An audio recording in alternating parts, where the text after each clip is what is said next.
All right, so now let's add some FileIO to our C# code.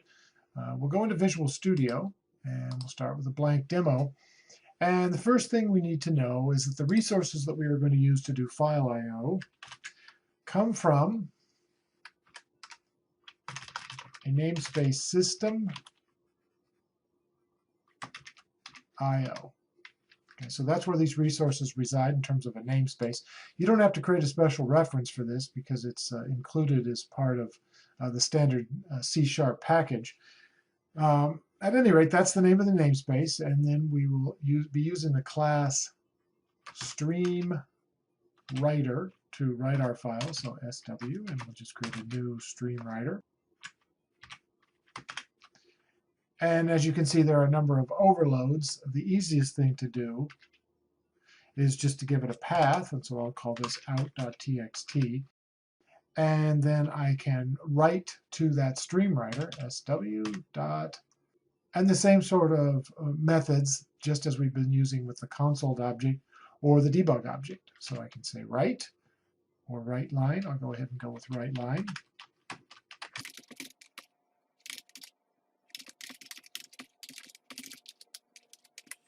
Like so.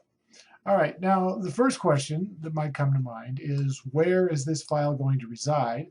And the answer is that because I didn't give it any sort of path, I could have added a path there. All I had is a file name and an extension. It's going to be put in the default directory, and the default directory is the same directory in which the executable resides. So let's go ahead and take a look at that directory. The easiest way to do that is to go to the project and right-click and say Open Folder in File Explorer. And then in the bin folder, and because we are right now configured to do debug builds, go into the debug build, and you see that there's nothing there because I haven't saved or otherwise executed this project.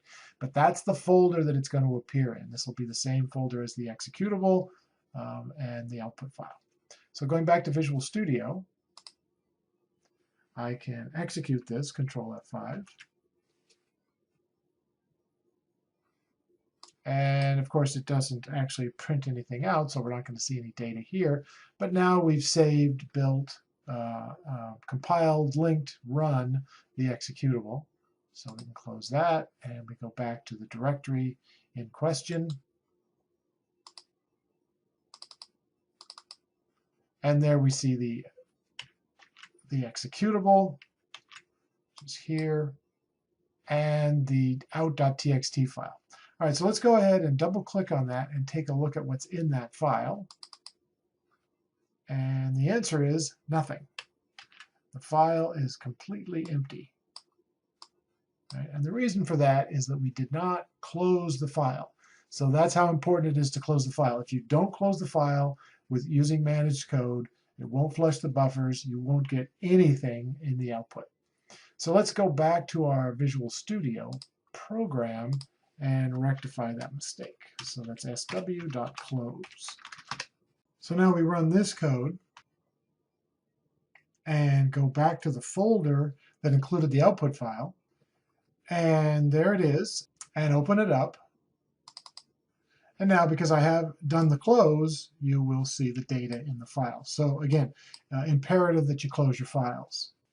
Having established that it is imperative that the files be closed in order to be properly written to, it turns out there is another way to accomplish the same thing, and that's using the using statement. So don't get the using statement confused with the using directive. Using directive is a completely different thing. The only thing in common that the using statement and the using directive have is the use of the keyword using. They are used for completely different reasons. So what we can do is create, for the purposes of the demonstration, another stream writer and instantiate that. This will be out2.txt. And this time, we're going to use a using statement to write data to that. So I'm going to say using, and I'm going to put the object that I will be using, I'll explain that in a minute, inside of a block statement. And then I will say sw2.write line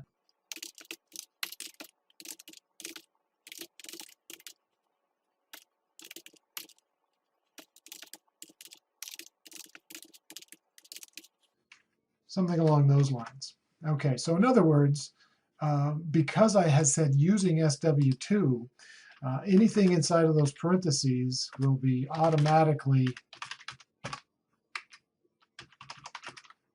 disposed, which is to say garbage collection is done on it. And because that takes place, because the object no longer exists, the file would automatically be closed. So we can see this, Control F5, and then go to the appropriate directory. And there's out2, and I open it up, and sure enough, it has data in it. Okay. So back to Visual Studio. Now you'll note that with this approach, I did create the object, and then I used it, as you see here. You could actually combine those two things in one. If you really didn't need that stream writer anymore, you could actually say using stream writer SW3 equals new stream writer. And this will be out3.txt. And so in this case, not only am I going to automatically close the file, but the stream writer SW3 will be unavailable outside of this using.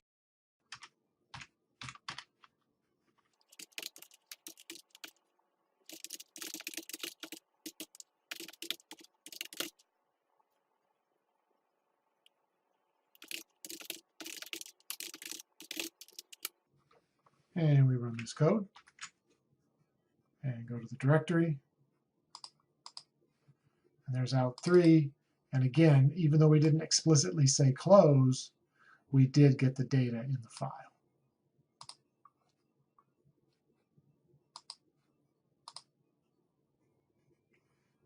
Now it's important to note that although I just used it with FileIO, or specifically with the streamwriter situation, the using statement can be used in any number of places where what you want is just to use an object for a relatively short period of time or duration, and then have that object disposed of cleanly and quickly using automatic disposal. So the using statement has more utility than just FileIO. Now there is another way that you can open a file or create a stream and with the associated stream writer, and that is the file stream object. So the reason you would use a file stream as opposed to a stream writer is if you wanted to specify a little bit more in the construction of the file stream. And of course, not all stream writers are necessarily going to be writing out to file streams. So that's why we have these two classes. The way I use stream writer sort of short circuits the process for the simplest situation. But you can imagine, here's a file stream, and we will initialize it. First parameter is the file, so this is, I'll call this fs out txt.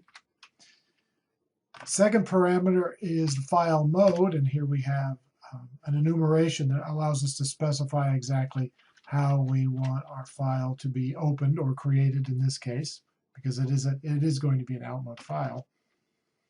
And the last is the file access, and in this case we want to do a write. All right, so this file stream creation is very similar to the stream writer creation in that I just specified a file name. It's going to go into the default directory. I'm going to create it if it's not already there, and I'm going to write to it. However, for most applications, stream writer will be sufficient because in order to actually make use of this file stream object, I will have had at some point to create a stream writer, and one of the possible parameters for a stream writer is a file stream. So if you need more flexibility, you would want to look into file stream, but for just standard writing out text to a file, all you're going to need is a stream writer.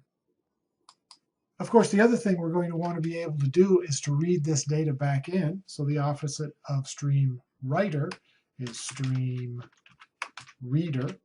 I'll make that SR and set that equal to a new stream reader. And once again, we have a number of parameters that we could specify here. The one I'm going to pick is going to be the simple one again. I am simply going to give it a file name and an extension as part of the path directory, and that allows us to read out of that file. And standard operation with something like that is to read all of the files. There are a number of methods associated with StreamReader that will allow you to do this. We'll just do a simple one here. And we will read as long as we have not hit the end of stream. And with that information, we will write it out to the console window.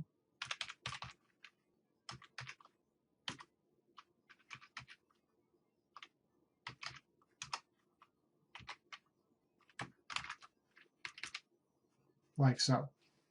And of course, this particular file, as we know, only has one line in it, so it's only going to execute that loop one time. But obviously, if you had more, it would read each of those lines in succession.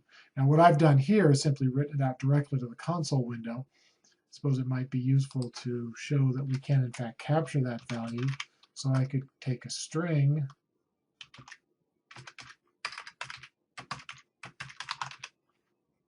and read into that.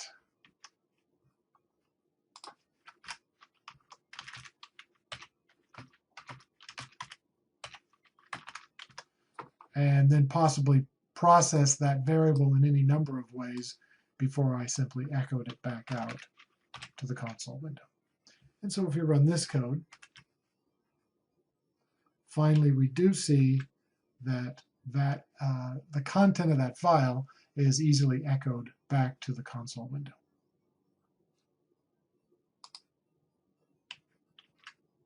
So let's take a quick look at the supplied demo for this same sort of thing. And this is in fact very similar to what we just saw in the live demonstration. So here's an example of using system.io as a namespace. Here is creating a file stream. Here's just a regular stream writer as we saw before. In this case though, we are using the file stream object as a parameter to stream writer, should you need that additional flexibility. Here's an example of the using directive on a pre-existing StreamWriter object. Here's an example of the using directive actually creating the StreamWriter object. And of course, both of those are going to be closed automatically. So part of what I wanted you to see was that this is a runtime error because we have already put SW as a StreamWriter in a using, and this is a runtime error because SW2 is not even available outside of this using. But if you didn't want to use the using, you are welcome to use the close method. And it turns out that a typical file stream, unless you specify otherwise, is expecting to do byte IO. And so you have to turn a string, as this is, into an array of bytes. And so there's a small method down here that does that. This just basically so you can see the use of a file stream should you need to use that. All we'll need for the exercises are StreamWriter, either the using statement or the close statement, and StreamReader. Okay, so that's FileIO, and that will allow you to create files and to read those files back in your C# programs.